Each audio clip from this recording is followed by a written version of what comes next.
"Take off that medal before speaking to this court." The judge's voice cut through the room, sharp, cold, and final. The elderly man standing at the witness stand didn't budge. His hands trembled slightly, but he held himself steady.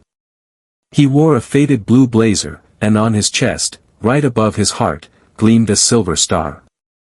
It wasn't for decoration, it wasn't for show. It was a symbol of sacrifice, courage, and valor. And yet, people in the courtroom shifted uncomfortably. Some lowered their eyes, others smirked. But the old man didn't react. He simply looked at the judge, not with defiance but with a weight that could be felt across the room, a weight forged over decades of silence and experience. Then, as if on cue, a man stood up from the back of the room. A man in full military dress uniform, his chest heavy with ribbons, his eyes like steel. His posture was perfect, military, disciplined. He raised his hand, and in a voice that commanded immediate attention, he spoke 5 words, "Permission to speak, Your Honor." What happened next was nothing short of remarkable.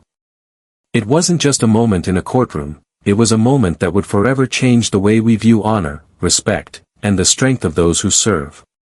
This wasn't just a judge's career on the line, it was the very soul of a nation being reminded of what truly matters. And this was just the beginning. Before we go any further, let me ask you, have you ever felt the weight of a story like this? A story that leaves you with a chill, a story that brings to light the quiet heroes who carry so much and ask for so little. If the thought of that moves you, then you know what to do. Hit that subscribe button and join us in honoring those who never sought glory but quietly embodied it in every action. These kinds of stories, they're a wake-up call for all of us, urging us to pay attention to the heroes walking among us, in silence, without any recognition. The courthouse that morning wasn't unusually full because of the civil case itself, a mundane dispute over a property easement. No, the real reason the room was packed was because of who was expected to testify. Word had spread, but not through the usual channels, no newspapers, no broadcasts. It was the whispers. The whispers of a man, a veteran, who was about to take the stand. He wasn't anyone famous. No, he hadn't been in the spotlight. He didn't have a book deal, a TV interview, or grand speeches. But his presence alone was magnetic. The moment the old man walked into the courtroom, he was noticed. There was no dramatic entrance, no attention-seeking fanfare. Just a man with a worn blue blazer, a pair of black shoes, and the quiet strength that radiated from him. The silver star on his chest was not pinned with showmanship, it simply was there. It was steady, silent, and absolute. A symbol of something no one could understand unless they had walked that same path. The second highest military decoration for valor in combat, a symbol most people had never seen up close. But did it impress the judge? No. Judge Harold Whitmore was known for his discipline, his disdain for theatrics, and his strict adherence to a courtroom that had no room for sentimentality. He had worked his way up the ranks with sheer ambition, they said, military service? None. But ambition? Plenty. As he entered from his chambers, his demeanor was exactly what you'd expect, stiff, efficient, unsmiling. And when his eyes locked onto that silver star on the chest of the veteran, it was clear that something inside him stirred. He didn't say anything at first, he just waited, waiting for the moment when he would have the power to assert control, to remind everyone who was in charge. From the gallery, the crowd was keenly aware of the man who stood in silence. They had heard the whispers too. The quiet legend who had never spoken publicly about his service, whose name wasn't plastered across textbooks or TV screens. Just his presence. The kind of man who doesn't need the spotlight because he has earned something far greater, respect. When the bailiff called his name, "Mr. Joseph Emery, please take the stand," the room fell unnervingly quiet. Joseph stood slowly, each movement deliberate, the care of someone who had long ago learned the importance of patience. He didn't look around, didn't acknowledge the murmurs. His feet moved steadily toward the witness chair, each step heavy with the weight of years lived. He didn't rush. He simply stepped forward and stood. And then it happened. The judge leaned forward, tilted his head slightly, and said it. Before you begin, remove that medal. This is a courtroom, not a parade.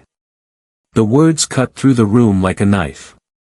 A cold command, an order issued from someone who clearly had no understanding of what he was asking. There was a pause, so thick you could feel it in your chest. You could hear someone clear their throat. A woman gasped. One of the lawyers shifted uneasily. But Joseph didn't move. He just looked at the judge, his gaze not angry but something more profound, exhausted, heavy, unmoving. The judge, not used to silence, leaned back and repeated himself, his voice rising with impatience. I said, remove the medal, Mr. Emery, or you will not be permitted to speak. And that's when everything shifted. Not in Joseph, but in the room. A stillness settled like a heavy fog, as if something ancient, unspoken, had been stirred. People began to shift in their seats, the discomfort palpable. In the far corner of the room, someone stood. But before we get to that moment, Joseph slowly reached for the back of the Silver Star's pin. And with a quiet, careful movement, he unpinned it. The courtroom watched, breathless, as the weight of decades was placed gently on the wooden ledge beside the microphone, like a flag being folded, without ceremony, without fanfare. Joseph Emery sat, his hands folded neatly in his lap. His eyes were locked between the witness stand and some distant memory behind it. The Silver Star lay there beside him, lifeless, out of place. Stripped of its dignity by a man in a black robe. The courtroom was uncomfortably silent. The judge, seemingly satisfied with having removed what he deemed a distraction, shifted in his chair and gestured toward the attorney. You may proceed, he said curtly, as if everything had just returned to normal. But it hadn't. The room was still electric with the aftershock of what had just transpired. The attorney nodded quickly and approached the stand. Mr. Emery, he began, could you please state your name and occupation for the record? Joseph didn't move at first, then slowly, in a voice that was more gravel than volume, he replied, Joseph Francis Emery, retired former aircraft mechanic in United States Army 1st Cavalry Division. The last part wasn't spoken with pride, but with precision, like facts etched into stone, immutable, undeniable. He had been there, and nothing could take that away. And Mr. Emery, were you present at the location during the dispute being examined today? Yes. The questions continued, mundane, procedural, but the air had shifted. It wasn't about easement rights or land boundaries anymore. The room wasn't focused on the case. It was focused on him, the man who had been treated with such disrespect. People looked at the judge, at the floor, at Joseph himself, now answering questions with the quiet strength of someone who had seen far more than any legal clause could ever encompass. At one point, the opposing counsel stood, objecting to a question, more out of habit than strategy, and the judge seized the moment. Let's not waste time here, Judge Whitmore said, his voice cutting through the tension. This isn't a war memorial, it's a courtroom. We deal in facts, not sentiment. That line landed like a punch. The room shifted again. People looked up, some visibly uncomfortable. The judge wasn't finished. I don't care how many medals someone's collected, he sneered, glancing at the Silver Star without naming it. You want respect? Follow the rules. It was cruel. Plainly, undeniably cruel. But more than that, it was deliberate. And for the first time since the proceeding began, Joseph turned his head and looked directly at Judge Whitmore. Not with anger, but with that same heavy silence. A silence that was older than the room itself. That silence spoke louder than any words could. The attorney cleared his throat, but Joseph didn't waver. The moment wasn't over. Mr. Emery, the attorney said, in your own words, can you explain what happened that day? Joseph blinked once, then nodded. The weight of his words seemed to hang in the air. I arrived at the property line around 6:30. The gate was unlocked, as it always had been. I was meeting my neighbor, Mr. Collins, to check the irrigation channel.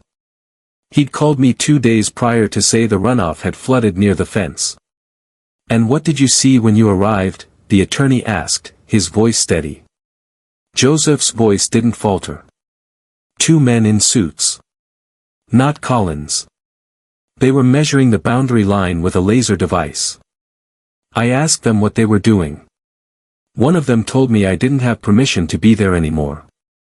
And did you? The attorney pressed. I've had a key to that gate since 1989. Collins gave it to me himself, said I was free to cross that land as I pleased. Why would he do that? The attorney asked, trying to press for more. Because his brother was my crew chief, and he never came home. Silence fell over the room, thick and suffocating. The attorney didn't know how to respond. He turned to the judge, signaling that he had no further questions. But those words had already landed, and everyone in the room could feel the weight of them. There it was, proof that the man before them wasn't just a veteran. He was a man who had lived through things most people could never understand. He had carried the loss of brothers, of comrades, of people who had never come home. And yet, here he was, treated like nothing more than a distraction. The courtroom wasn't the same anymore. Joseph's silence had already said more than any words ever could. The judge didn't even flinch. He leaned back in his chair, visibly annoyed, as if he had already decided the outcome. Is the witness finished? He asked, his voice cutting through the tension in the room like a blade. The opposing counsel, a younger man in a perfectly tailored suit with expensive pens and an air of smug confidence, stood up. He flashed a smile, his demeanor casual as he walked to the stand. Briefly, Your Honor, he asked, his voice dripping with condescension. Then came his question, Mr. Emery, would you agree that memories fade with time? The words hung in the air, but Joseph didn't move. There was no hesitation. No shift. He simply raised an eyebrow ever so slightly. It was a small motion, almost imperceptible, but it spoke volumes. I remember who died under me. Joseph's gravelly voice resonated throughout the courtroom. I don't forget those names. And just like that, everything shifted again. That familiar stillness swept through the room, an unspoken weight that seemed to stop time for a moment. The lawyer blinked, his smug smile faltering. His next words were barely audible, less confident than before. No further questions. Joseph gave a single nod, his gaze unwavering. The judge, still oblivious to the magnitude of what had just unfolded, gestured for him to step down. Joseph stood, his movements slow and deliberate. As he turned, he paused for a moment at the railing of the witness stand. His eyes drifted toward the silver star still sitting there, on the wooden ledge beside the microphone. It was a moment of silence that felt like eternity. He didn't reach for the medal. He left it behind. And then, the room was shaken again. From the far side of the gallery, a man in full military dress uniform stood up. Nobody had seen him enter. No one had noticed him take his seat. But now, with a calm and deliberate presence, he moved. Slowly, he stepped forward, his posture perfect, and in a voice that commanded attention, he spoke 4 words that stopped the entire room cold. Your Honor, may I speak? It wasn't loud. It didn't need to be. His voice carried authority, not through volume, but through weight. The courtroom turned in unison. Even the most uninterested faces, those who had been distracted just moments ago, were now wide-eyed. He wore a formal U.S. Army service uniform, deep green, perfectly creased, his shoes polished to a mirror shine. His chest was lined with medals that glinted in the sterile courtroom light, and among them, unmistakably, sat the Medal of Honor. He didn't move toward the front, as one might expect. Instead, he stood where he was, hands behind his back, his posture straight, his expression unreadable. The judge, caught off guard, shifted in his seat, his eyes narrowing as he tried to place the man before him. The room held its breath. The pause stretched on, a pause that didn't feel like silence, but like pressure building, like the room was holding on to something much larger than all of them. Finally, the man repeated calmly, "May I speak, Your Honor?" There was an undeniable shift in the atmosphere.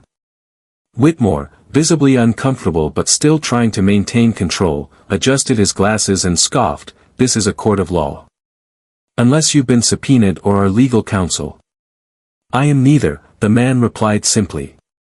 "But I served 3 tours in Iraq, 2 in Afghanistan, and I have a right to address this room."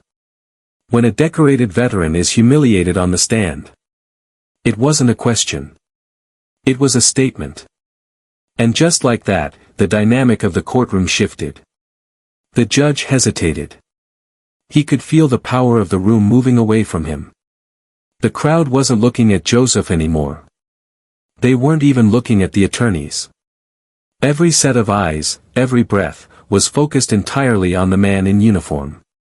Slowly, imperceptibly, one man stood in the back row. Then another. Both veterans, both silent, both standing, not in protest, but in recognition. One of them removed his cap. Another crossed his arms, his expression one of quiet solidarity. Whitmore, sensing the shift in the room, looked visibly shaken. His face twitched like someone trying to hold on to power that was slipping through their fingers. "This is highly irregular," he muttered under his breath. "The court does not permit." "I knew Joseph Emery," the man interrupted, his voice steady and unwavering. "Before he wore that medal, he wore blood, not his own. The blood of the man he dragged from a burning helicopter in Cambodia. I was one of them." The silence in the room was absolute. You couldn't even hear a breath being taken. It was as if the world had stopped for just a moment, just to absorb the weight of those words. The man didn't speak with emotion, he spoke with precision. "He's not here to brag. He never has. I've watched him refuse interviews, awards, recognition. But what you did today, Your Honor, wasn't about courtroom decorum. It was about power, about your discomfort with something you never earned." Whitmore opened his mouth to speak, but no words came out. His lips trembled, and his face reddened, realizing for the first time that he had lost control of the room. The man stepped forward now, each boot echoing on the courtroom floor. He approached the witness stand and, with both hands, picked up the silver star. He held it for a moment, as if recognizing that this small, simple object carried more weight than any judge's ruling ever could. Then, turning to face the room, he spoke again, lifting the silver star gently in front of him. "This," he said, "is not jewelry. It is not decoration. It is a grave marker that happens to shine." He turned to Joseph, who had not moved throughout the exchange. "You didn't remove it. You surrendered it. And that's what hurts the most." For the first time, Joseph stood again. The two men faced each other, their eyes meeting in a shared understanding that spoke volumes more than words ever could. Then, in a gesture that was not for the audience but for the bond they shared, they embraced, not theatrically, but as soldiers do. In that moment, they communicated more in silence than could ever be conveyed in language. When they stepped apart, Joseph took the silver star back in his hands. But this time, he didn't pin it back onto his chest. He simply held it, as if feeling the weight of everything it represented, the lives lost, the sacrifices made, and the bonds forged in battle. The man in uniform turned to the judge, his voice filled with quiet strength. "You've embarrassed a war hero in public court. In front of his peers, his community, and your staff. The consequences of that choice aren't mine to deliver. They're already on their way." With those words, the man turned and walked toward the exit, his presence still radiating authority even as he left the courtroom. But as he did, something remarkable happened. One by one, people in the audience stood. Not clapping. Not chanting. Simply rising, in silence, in solidarity. This silent gesture was more powerful than any applause could ever be. It was a form of testimony that the court itself could no longer control.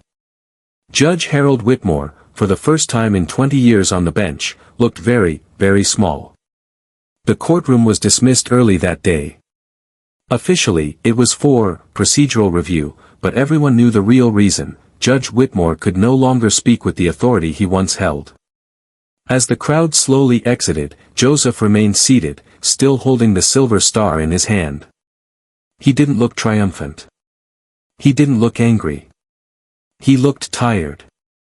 The man in uniform had vanished as quietly as he had appeared. No name, no title announced. No need for recognition. His presence had already rewritten the room's history. Outside, the crowd dispersed into clusters, murmuring in disbelief, anger, and admiration. Reporters hadn't been allowed in, but word spreads fast when truth speaks louder than anything else.